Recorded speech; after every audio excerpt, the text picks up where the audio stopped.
इससे पहले के सबक में हमने कौन कौन से संतों के बारे में मालूमात हासिल की थी?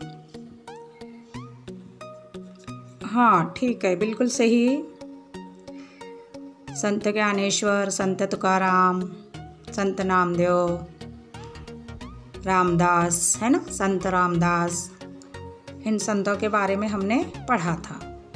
तो आज हम माहौल का मुतालिया 2 सबक नंबर 3 मराठा सरदार भोंसले का बहादुर और काबिल ख़ानदान, इस सबक से हम मराठा सरदारों के बारे में, कुछ सरदारों के बारे में मालूमात हासिल करेंगे। ठीक है। बेचैनी और इंतशार का ज़माना। देखो बच्चों, एक तरफ ये जो संत थे, ये लोगों के दिलों में भक्ति का जज्बा और मसावत की तालीम दे रहे थे, तो दूसरी तरफ बहादुर मराठा सरदारों ने महाराष्ट्र में हिम्मत और बहादुरी की रवायात कायम कर रहे थे, यानी वो अपनी बहादुरी के चर्चे कर रहे थे। ये ज़माना बहुत बेचैनी का था, क्योंकि महाराष्ट्र में आदिल शाह और निज़ाम शाह के दरमियान अक्सर लड़ाइयाँ होती रहती थी, जिसके लिए उन्हें फ़ौज की ज़रूरत पड़ती थी। फ़ौज में मराठा सरदारों को शामिल करके फ़ायदा उठाया जाता था। अब बहादुर मराठा सरदार के बारे में देखेंगे। मराठा सरदार जो थे वो बहुत मेहनती, बहादुर, वफ़ादार और हिम्मत वाले लोग थे। दिलेरी के साथ लड़ना वो फ़ख्र की बात समझते थे।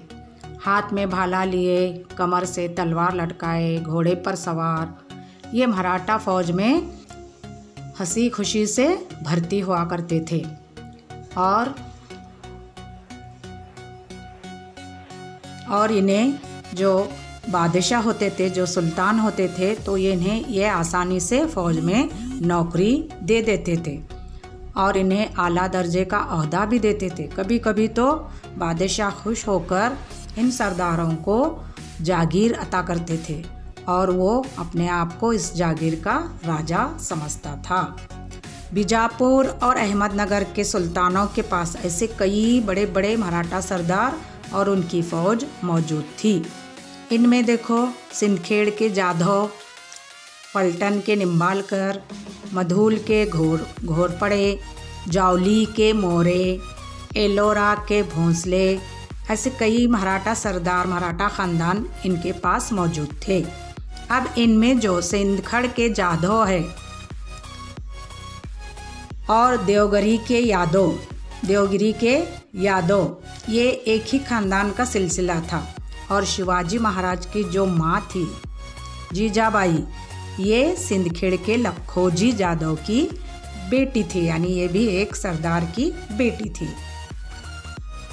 घृष्णेश्वर मंदिर ये तकरीबन 400 साल पहले ये मंदिर जो है एलोरा के गारों के करीब वाक़ था। और ये मंदिर जो है पूरी तरह से इसकी इमारत बोसीदा हो गई थी, यानी इसकी दीवारों में जा बजा शगाफ पड़ गए थे, दीवारें गिर गई थी, इमारत बहुत पुरानी हो गई थी, इसलिए वहाँ कोई पूजा के लिए नहीं आता था। यहाँ तक कि वहाँ की वीरानी देखकर वहाँ का जो पुजारी था वो भी वहाँ से भाग गया था, वहाँ कोई नहीं रहता था। लेकिन ऐसे हालात में इस बोसीदा मंदिर में भगवान शिव की पूजा करने के लिए एक शख्स जो पाबंदी के साथ रोज़ाना इस मंदिर को आता था और वो फूल चढ़ाता था, अपनी मुरादें मांगता था। एक रोज़ क्या किया उसने, ये मंदिर की ऐसी हालत देखकर उसने अपने साथ कई मज़दूरों को ले आया और इस मंदिर की पूरी तरह से मरम्मत करवाई और मंदिर में रोशनी का इंतज़ाम किया, जिसकी वजह से इस मंदिर की शान व शौकत वापस आ गई। ये किसने किया? ये कौन है? ये है मालोजी राजे भोंसले। ये एलोरा के भोंसले थे, एलोरा गांव के पाटिल मालोजी राजे जो शिव भक्त थे। उन्होंने ये मंदिर की मरम्मत करवाई थी। इनके छोटे भाई का नाम विट्ठोजी था, यानी मालोजीराव विट्ठोजीराव। ये दोनों भाई थे, एलोरा के भोंसले खानदान के भाई थे। ये दोनों एलोरा गांव के पाटिल। इनके वालिद का नाम था बाबाजी राजे, यानी बाबाजी राजे के दो बेटे मालोजी राजे और विट्ठोजी राजे। इस तरह इनके दो बेटे थे, मालोजी राजे और विट्ठोजी राजे। ये बहुत काबिल और बहादुर सरदार थे। इनकी बहादुरी के चर्चे बहुत दूर दूर तक फैले हुए थे। जिस वक्त निज़ाम शाही रियासत पर शुमाली हिंद के मुग़ल बादशाह ने हमला किया, उस वक्त दौलताबाद निज़ाम शाही रियासत का क्या था, पाया तख्त था, यानी राजधानी थी। और वहाँ का जो वज़ीर था उसका नाम था मलिक अंबर। वो बहुत काबिल और ज़हीन वज़ीर था। वो एलोरा के भोंसले ख़ानदान के ये दोनों भाइयों को अच्छी तरह जानता था कि ये दोनों जो भाई है मालोजीराव और विट्ठोजीराव, ये बहुत बहादुर है। इनकी बहादुरी से वो वाकिफ़ था और उसने अपने निज़ाम शाह को जाकर इन दोनों भाइयों के बहादुरी की तारीफ़ की उनके सामने। तो बादशाह ने खुश होकर मालोजी राजे को पूना और सोपा, ये दोनों जागीरें उनको अता की। इस तरह भोंसले घराने में शान व शौकत आई, यानी वो शान व शौकत वाले बन गए दोनों भी। मालोजी राजे भोंसले की बीवी का नाम ओमाबाई था, जिनका ताल्लुक़ फल्टन के निम्बालकर ख़ानदान से था। अब ये जो मालोजी राजे थे, इनकी बीवी थी ओमाबाई और ये फल्टन के निम्बालकर ख़ानदान से ताल्लुक़ रखती थी। अब इनके दो बेटे थे, किसके, मालोजीराव के दो बेटे थे। एक का नाम था शाहजी और दूसरे का शरीफ जी। जब शाहजी की उम्र 5 बरस की थी उनके एक बेटे की, तो उनके वालिद जो थे मालोजी राजे, वो इंदापुर की लड़ाई में मारे गए थे। विट्ठोजी राजे जो उनके चाचा थे, उन्होंने अपने भतीजों की परवरिश की और उन्हें उनकी जागीर का भी उन्होंने इंतज़ाम संभाला था।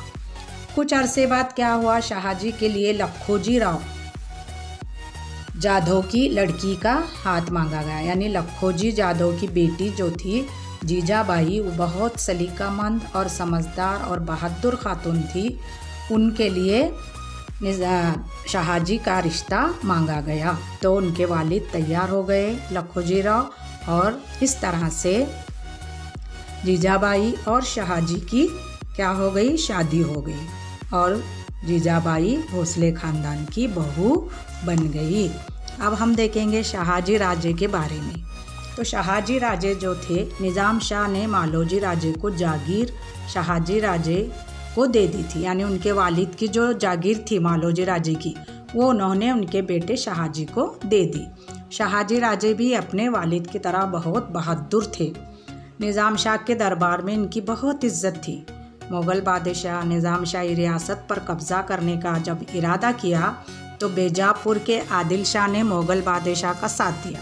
उस वक्त निज़ाम शाही रियासत को बचाने के लिए उनका जो वज़ीर था मलिक अंबर और शाहजी, ये दोनों एक साथ मिलकर मुग़ल बादशाह और आदिल शाह का बड़ी बेजिगरी से मुकाबला किया, यानी डट कर मुकाबला किया और उन्हें शिकस्त दी, उन्हें और हरा दिया।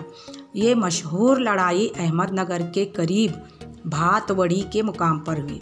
इस लड़ाई में उनका जो भाई था शरीफ जी, वो मारे गए, लेकिन शाहजी राजे ने अपनी ताकत का मुजाहरा करते हुए, बहादुरी का मुजाहरा करते हुए वो उस जंग को जीत लिया और उनकी जो शोहरत है वो चारों तरफ फैल गई।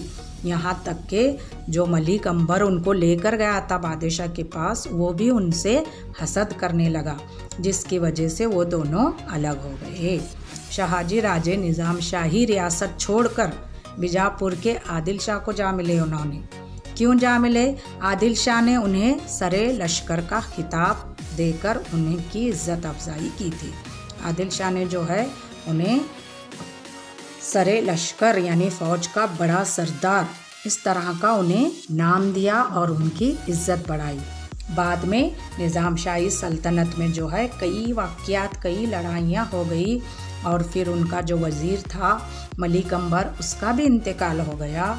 फिर उनका जो बेटा था, मलिक अंबर का बेटा फ़तेह खान जो था, ये क्या था, बिल्कुल सही इंसान नहीं था। ये दूसरों के जहन में क्या करता था, गलत बातें भरता था। तो अब वो निज़ाम के वज़ीर बन गए, यानी जब मलिक अंबर का इंतकाल हुआ तो उनका बेटा फ़तेह खान निज़ाम शाह का वज़ीर बन गया और वो इंतज़ाम सल्तनत उसके हाथ में आ गई। वज़ीर बनने के बाद सारी निज़ाम शाह की सल्तनत जो है फ़तेह खान के हाथ में आ गई। इनके ज़माने में निज़ाम शाही सल्तनत का ज़वाल शुरू हुआ। जब उसके हाथ में सल्तनत आ गई तो निज़ाम शाही हुकूमत जो है ज़वाल पर आने लगी, यानी ख़त्म होने लगी। मुग़लों के हमले का ख़तरा पैदा होने लगा। तो निज़ाम शाही की हुकूमत को बचाने के लिए निज़ाम शाह की जो वालिदा थी, उन्होंने शाहजी राजे को वापस आने के लिए इसरार किया, मना लिया उनको कि तुम आ जाओ हमारे हुकूमत में आ जाओ। तो इसलिए शाहजी राजे जो है आदिल शाही सल्तनत को छोड़कर दोबारा वो निज़ाम शाही सल्तनत में वापस आ गए। इस तरह शाहजी राजे जो थे उन्होंने अपने कारनामों से अपनी शोहरत चारों तरफ फैला दी थी और उनकी शोहरत के डंके हर तरफ ज़ोर शोर से बजने लगे थे। यानी एक बहादुर और बहुत नामवर जो है ये सरदार थे। ठीक है बच्चों, आज हमने शाहजी के बारे में और जीजाबाई के बारे में मालूमात हासिल की है। तुम एक मर्तबा इस सबक को पढ़ लो, इस नुकात को देख लो, वीडियो को देखो, इस नुकात को देखो। ठीक है बच्चों, थैंक यू, अल्लाह हाफ़िज़।